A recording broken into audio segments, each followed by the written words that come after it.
Esta puede ser la última oportunidad de Joel Embiid y de los Philadelphia 76ers de alcanzar las finales de conferencia en esta campaña. Una temporada marcada por el retorno tanto del mencionado Joel Embiid como también de Paul George, así como el debut de su número 3 del último draft, BJ Edgecombe. Sobre todo esto, sobre todas las claves de los Sixers, vamos a hablar junto con David Casas en esta previa de la temporada 25-26 de los Philadelphia 76ers. Mi nombre es Sergio Rabinal y si te gusta lo que hacemos, dale like, suscríbete y déjanos un comentario. Bienvenidos y bienvenidas a Gigantes del Básquet. ¡Arrancamos!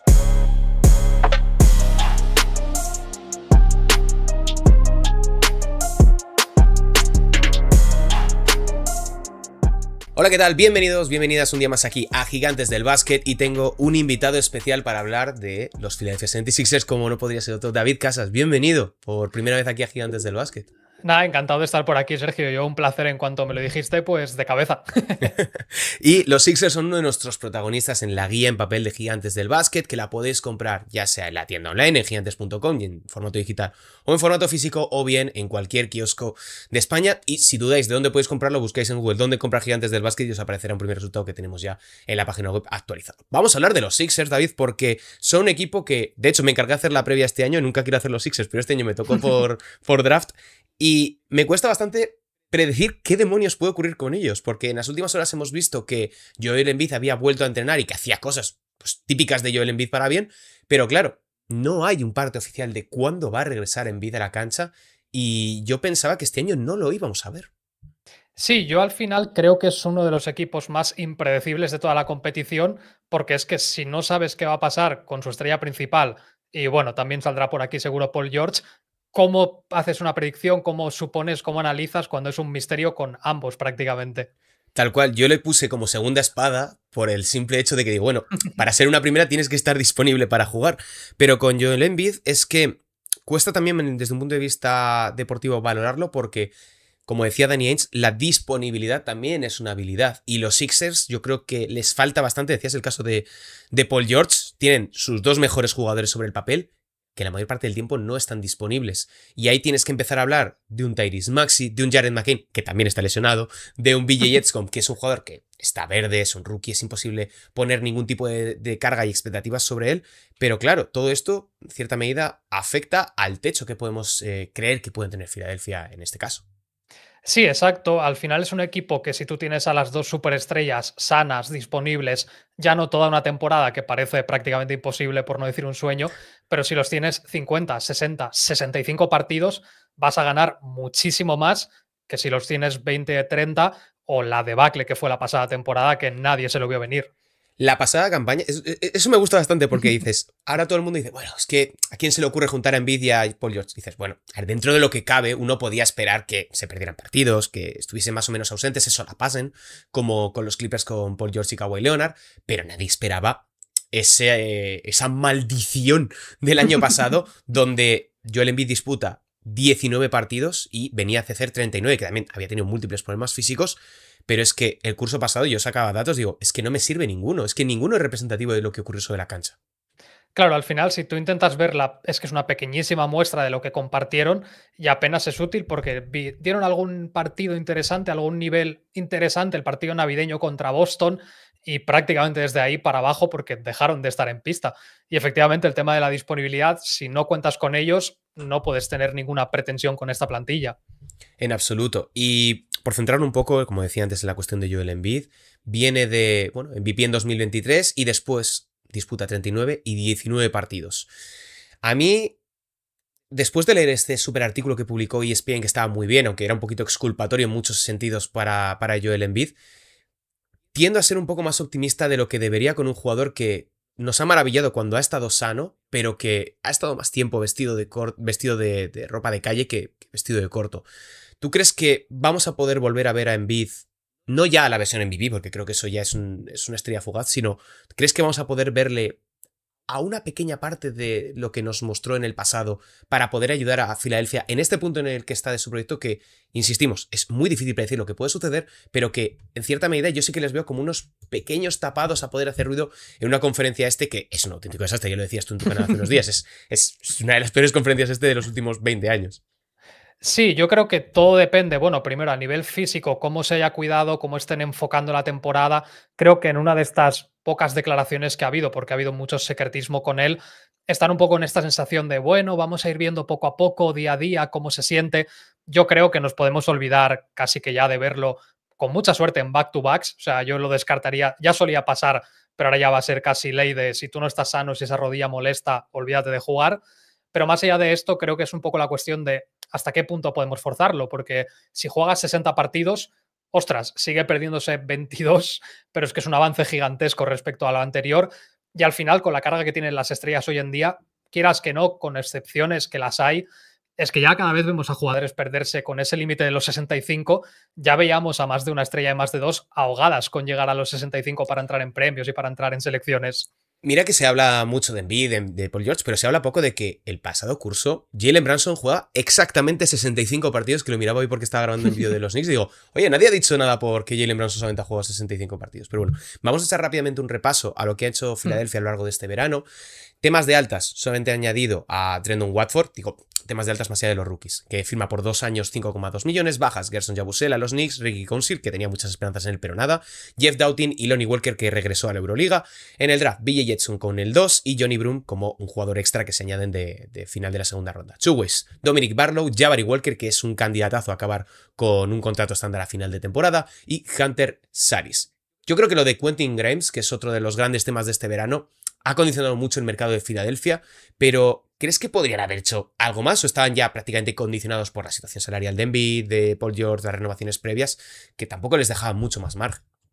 Sí, total. Yo creo que como no quieren dinamitar este proyecto confiando en la salud y en que puedan volver ambas estrellas, desde ese punto en el que tú descartas deshacerte de uno o de otro, que también iba a ser muy complicado, en este punto dices, vale, tengo dos contratos prácticamente máximos, aquí tengo muy poca movilidad. Sí que es cierto que yo creo que la gestión de Quentin Grimes fue bastante deficiente, y ahí habría que hacerse preguntas con Daryl Morey y cómo se ha gestionado el caso, pero creo que tampoco tenían mucha opción de atraer a agentes libres, a posibles veteranos, porque vamos un poco a lo mismo de siempre. ¿Qué les prometes? Que sí, es que este año el este está flojo, pero tú formas parte de este flojo si no estás sano. Es complicado moverte y atraer gente o incluso gestionar un poco mejor las cosas cuando tampoco puedes prometer demasiado a quien quieras atraer como agente libre. O sea, Claro, estaban en una situación peliaguda. exacto, y además luego, pues bueno, la cuestión salarial importa, que nosotros podemos decir aquí, podrían haberte fichado, me lo invento, a Bradley Beal, a un Chris Paul, o sea, jugadores veteranos que firman por el mínimo. La realidad es que tampoco tenían margen, tienen 194,8 millones garantizados en salarios, lo cual les deja al borde de ese segundo apron que está establecido en 195,9 millones de dólares. Tienen ya 14 contratos, por tanto ya están, digamos, está todo el pescado vendido después de esa incorporación de Quentin Grimes o reincorporación. Por tanto, lo que decimos, lo único que pueden hacer es añadir a Jabari Walker a partir del mes de marzo o así con el contrato estándar, que creo que es lo que puede suceder. Te quería preguntar por el quinteto titular, porque, ojo, que parece sencillo y dices, no, pones los mejores jugadores y ya está, pero ¿cuál crees que sería el quinteto titular pensando sobre todo en los condicionantes que tiene Filadelfia de cara a esa primera jornada de temporada, que ahora mismo no recuerdo contra quién juegan? Sí, yo creo que lo tienen complicado porque partimos de la base de, sabes que Tyrese Maxey por lo menos está sano y está entero, que está muy bien, y ya cuentas con él. Sabemos seguro que viendo un poco cómo está la rotación, BJ como a lo mejor lo lanzan desde el primer día a los Leones. Y claro, luego tienes la incertidumbre de si te llegan a la primera jornada Paul George y Embiid, cuentas con ellos para tus quintetos. ¿Qué pasa ya con el puesto de Kelly Oubre? ¿Qué pasa un poquito con esta rotación más secundaria? Creo que va a ser un poco, espero que no tan dramático y exagerado como el año pasado, donde hubo decenas de quintetos, pero más o menos cuentas con Embiid, Paul George, Maxi, Jared McCain cuando vuelva puede recuperar ese nivel o van a querer moverlo al banquillo. Está ahí un poco la preguntita también. Es un poco este debate de, claro, sobre el papel hay unos nombres, pero no sabes si a ciencia cierta van a estar desde el día 1 o en la semana 4 de competición. Claro, es que también con el caso de Jared McCain, si esta lesión hubiese pasado en el mes de febrero, no se hubiera operado. Se ha operado ahora porque es el inicio de la temporada. Se había hecho un pequeño algo en un dedo de una mano. Es decir, es algo que es habitual dentro para todo el mundo que haya jugado a básquet. Pero sí que es cierto que, claro, sobre el papel es ideal, Tyrese Maxey, Quentin Grimes, BJ Jetson incluso en el 3 a cambio de Kelly Oubre, luego pones a Paul George en el 4, que ese es otro tema bastante interesante porque con el declive físico que está teniendo Paul George, puede que le veamos mucho más tiempo como ala pivot que como alero, como escolta en las últimas temporadas. Y evidentemente Joel Embiid en el 5. La realidad, David, es que yo veo a Maxey, Grimes, Edgecombe, Kelly Oubre y DeAndre Drummond para la primera jornada. Yo No sé cómo lo ves. sí que leí a última hora que querían hacer un experimento con Embiid y Bona, que creo que su Eurobasket fue bastante bueno. A mí me parece valiente porque creo que Nick Nurse comentaba algo del estilo, ¿no? Ponemos a Bona de 5 real, a Embiid lo movemos al 4 por temas, no sé yo, así de exigencia física o de potenciales emparejamientos.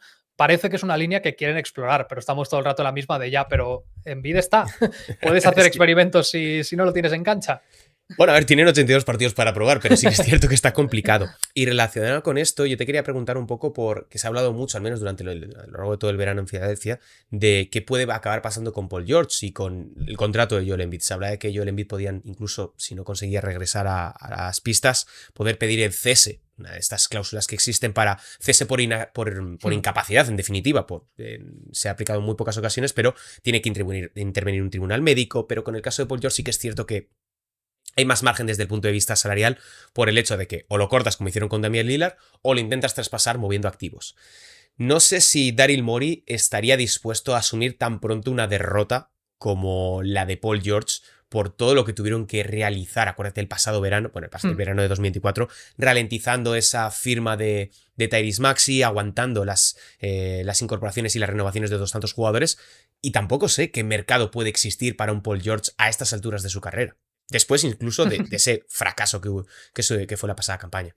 Sí, sí, total. Creo que con él es una apuesta tan fuerte, con movilizando medios de la franquicia, leyendas, todo lo que has comentado de la agencia libre, pausada y muy bien ejecutada realmente, hasta que llegas a la temporada y dices, vale, esto ha sido un desastre en pista. Yo quiero creer que ya más a nivel de Paul George se le van notando los años, lo machacado que tiene el cuerpo, pero sí que creo que queda algo de baloncesto en ese jugador, que no creo que sea una temporada. Pienso que no va a firmar un año tan malo como el anterior, porque es complicado y si lo hace, pues sí que hay que hacerse muchas preguntas. Yo tengo un poquito de fe de decir, si Embiid resurge y realmente el equipo está un pelín mejor construido que el anterior, Paul George tiene esos espacios y esa oportunidad de reivindicarse, porque es verdad que esta etapa en Filadelfia, este último año ha sido muy duro para su legado y la imagen que hay ahora mismo entre los aficionados de la liga para lo que llegó a ser y ahora mismo es viniendo de unos Clippers donde también se llevó unas cuantas collejas. Sí, pero yo aquí voy a romper una lanza a favor de Paul George, que no me escuche, pero el último año que hacen en los Clippers antes de poner rumbo a Filadelfia es muy bueno, tanto a nivel, digamos, de números, de porcentajes, etcétera, como también de juego.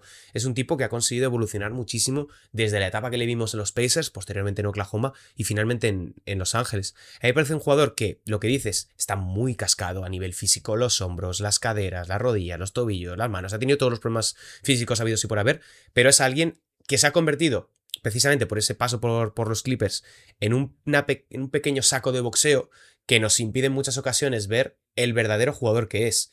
Y creo que ahora mismo sí que está en un punto en el, como pasa con tantos jugadores, ¿no? Que de tanto decir está sobrevalorado, se convierte en infravalorado. Sí, o sea, yo un poco mi esperanza con él es que reviva de alguna forma este espíritu de Harden, que también se llevó muchísimos palos y al final lo que ha hecho es reconvertir su carrera, reconvertir su papel, asumir eso, que los años pesan y decir, vale, ya no soy un tío, en el caso de Paul George, no de 35 puntos, pero es que igual ya no se ve esa versión anotadora de 24, pero si es capaz de distribuir, generar espacios y anotar 18, igual es un muy buen final para sus años, por estos últimos que le pueden quedar 2, 3 temporadas a un nivel alto. Es esa reconversión interesante que ya se veía poquito a poco en los Clippers.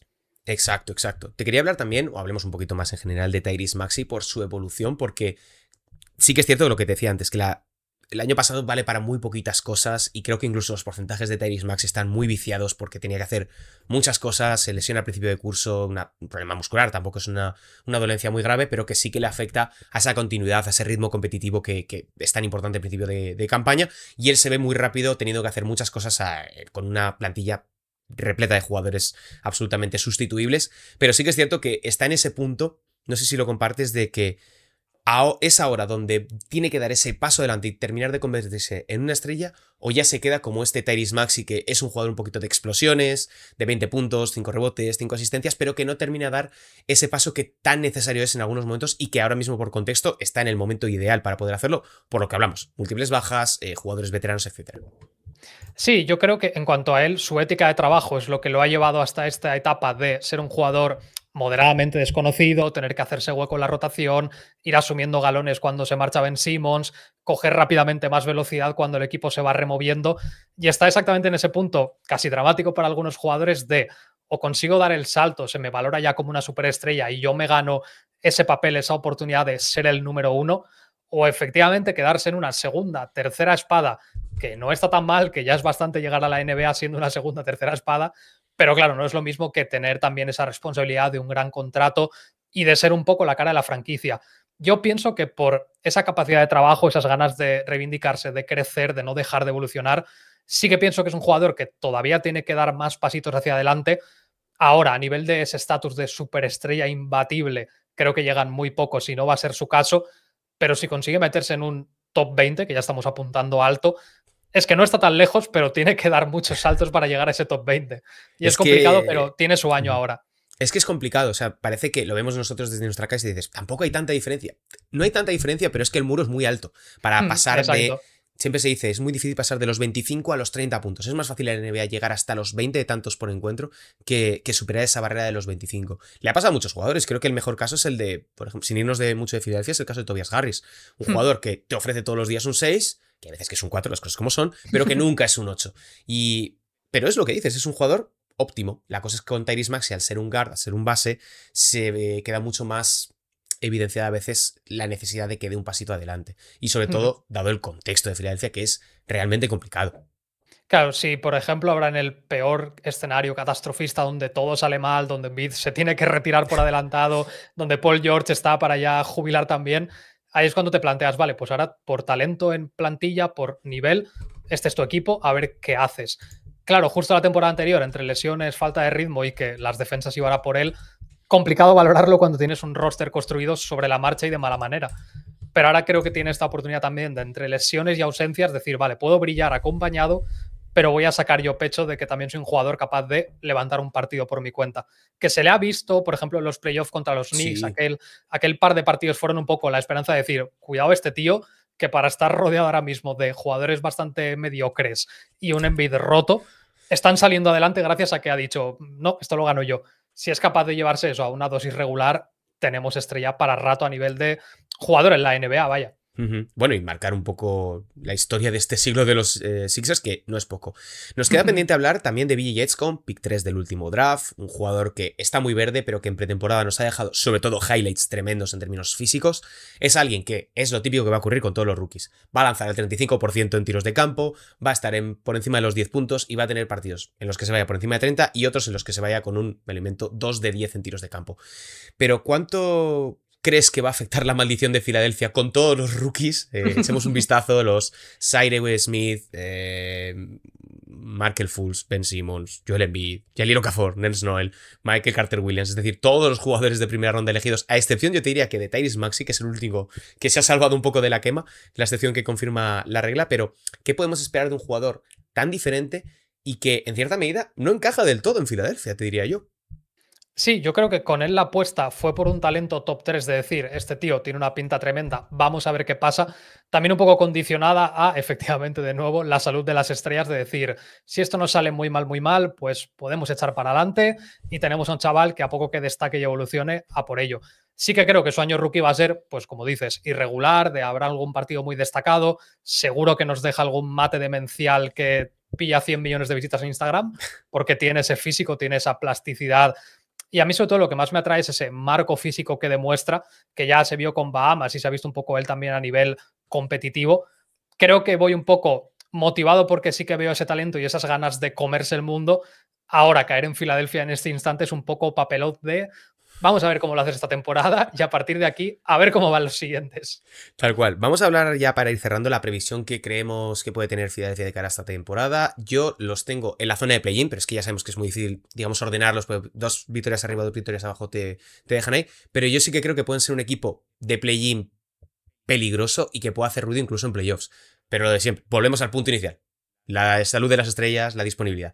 ¿Hasta dónde crees o cómo crees que podemos valorar la temporada de los Sixers pensando un poco en lo que puede ocurrir en el mes de diciembre, bien, en el mes de abril, que queda mogollón hasta llegar ahí? Claro, es que ahí está la cuestión de todo está condicionado por el mismo tema. Es un equipo que si se mantienen medio sanos pueden incluso pelear por estar un poquito más arriba. No creo que estén ni en el mejor de los casos cerca de Knicks, Cleveland y esta gente que va a estar muy alto. Creo que su parte siendo cautos y siendo realistas es esa parte baja, 6, 7, 8, porque el desastre anterior no se debería repetir, pero tampoco parece que vayan a estar para muchísimo más. Y luego, efectivamente, es eso. Si el equipo llega al 100% con Embiid sano y entero, con Paul George a un nivel más que aceptable y te los cruzas como sextos, cuidadito porque tienen experiencia, tienen ya recorrido previo, tienen una plantilla también, en cierto modo, veterana, aunque hay bastante chaval joven buscando un poco renovar, pero son un equipo que no querrías encontrarte a un 100%. Ahora estamos en el mismo concepto de, ¿pero van a estar al 100%? Pues fantástica pregunta. Claro, es lo que te iba a decir. Antes rescatabas la serie ante los Knicks de 2024, que para los que se acuerden fue durísima desde el punto de vista físico, fue realmente apretada. Los Knicks lo pasaron muy mal, también porque ellos iban perdiendo jugadores conforme pasaban los minutos dentro de su rotación, pero es que también es eso una prueba de el potencial que tienen estos Sixers y lo que puede hacer Joel Embiid a la pata coja y como si fuese el Cid campeador. O sea, creo que nos hemos metido muchas veces con Embiid, yo el primero, pero que sigue siendo uno de los mejores jugadores de la liga, incluso al 25% de su potencial. Sí, es un jugador que justo a mí es que la serie de playoffs es la que más me llama porque acaba anotando 50 puntos en un partido que tiene media cara paralizada, no recuerdo qué más roto del cuerpo, que es como este tío está sin rodilla, con otra lesión y con una parálisis en la cara y te acaba de hacer 50 puntos. ¿Cómo paras a este señor? Es un poco este peligro de es que un 80% de Embiid sigue siendo un fantástico jugador porque es un 80% de un MVP. Claro, y es con eso con lo que me quiero quedar y yo de verdad lo enfoco también un poco el vídeo y la miniatura y todo esto pensando en que pueden hacer ruido y pueden ser un poco el tapado, el típico equipo que no vemos venir, que decimos, sí, ven, no me voy a volver a creer otra vez a los Clippers por decimoctava vez en la historia, pero igual esta es la buena de Filadelfia. Con eso ya te quiero cerrar ya el vídeo. Nada, yo creo justo es eso, que es que este año en el que nadie parece contar con ellos, en el que las expectativas son nulas por todo lo anterior, y en parte se lo han buscado, sería una cosa bastante propia de Filadelfia decir, perfecto, ahora que la conferencia está abierta y nadie cuenta con nosotros, este es el año bueno. Y en parte es que lo tienen a tiro, porque con la excepción del top de la conferencia, equipos jóvenes, potentes e interesantes, pues Detroit, Atlanta, Orlando, les falta ese pasito de maduración que lo van a poder conseguir seguramente esta temporada, pero es como cuidadito no te encuentres con unos Philadelphia en racha, en forma y con ganas, porque son un peligro si llegan en esas buenas condiciones. Veremos qué es lo que acaba sucediendo con estos Philadelphia 76ers, que no voy a decir que tienen muy buena pinta porque ya lo hemos analizado, pero sí que es cierto que son realmente un caso intrigante y que conforme empiece la temporada, que les veamos jugar, podremos sacar las primeras conclusiones.